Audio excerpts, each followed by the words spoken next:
I'm Steve Smith for WestonClear.com, and I'm here to talk about the Martin Puryear exhibit that starts this week at the Modern Art Museum. If you've ever been to the Modern, you're probably already familiar with Martin Puryear. He's the guy who did the ladder sculpture called Ladder for Booker T. Washington. It's that two-story ladder thing, and it's one of the most popular works at the museum. That gives you an idea of what Puryear's work is like. He works mostly in wood, and his sculptures are, for the most part, on a really large scale. Most of the time, Puryear planes down the wood until he gets into these really smooth, organic shapes. But when you look at the wood or whatever material closely, you can still see these imperfections, these little pockmarks. I had a chance to walk through the gallery as Puryear discussed his work.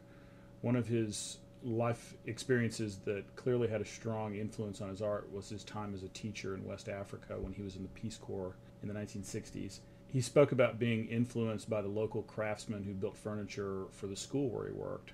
They would build every chair and every desk by hand, and he really marveled at that ability coming from a world where everything was manufactured. And you can see that kind of influence in his work because some of his designs look like old tools. They look like scythes or saws or wagon wheels, and they look like they could have been designed by some of those same craftsmen.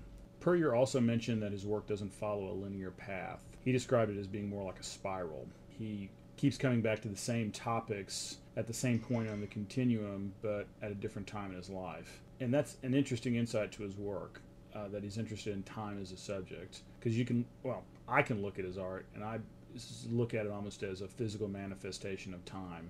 The shapes of the sculpture look like models of the expanding universe or diagrams that scientists use when they trying to explain Einstein's theory of relativity. But that's just me. One of the things that troubles a lot of people about modern art is the big what's it about question.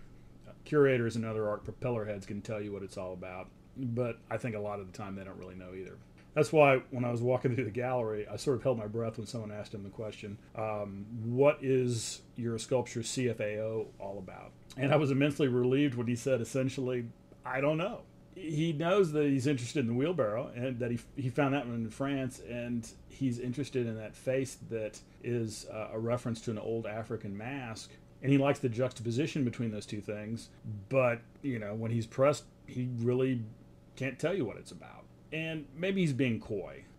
Maybe he does have an idea of what it's about. But I think an important part of the art experience is deciding what a piece of art means to you and not necessarily what it means to the artist. An example of this is Puryear's 1981 work, Desire. You've got this 16-foot by 32-foot wood wheel attached to an 8-foot high basket. What's it mean? I don't have any idea. But is it frickin' cool? Yeah, it is. Being in the same space with a giant wheel or a giant ladder is kind of a sublime experience. And isn't that enough? Anyway, the Martin Puryear exhibit starts Sunday, February 24th, and it runs through May 18th. I'm Steve Smith for Weston Clear. Thanks for watching.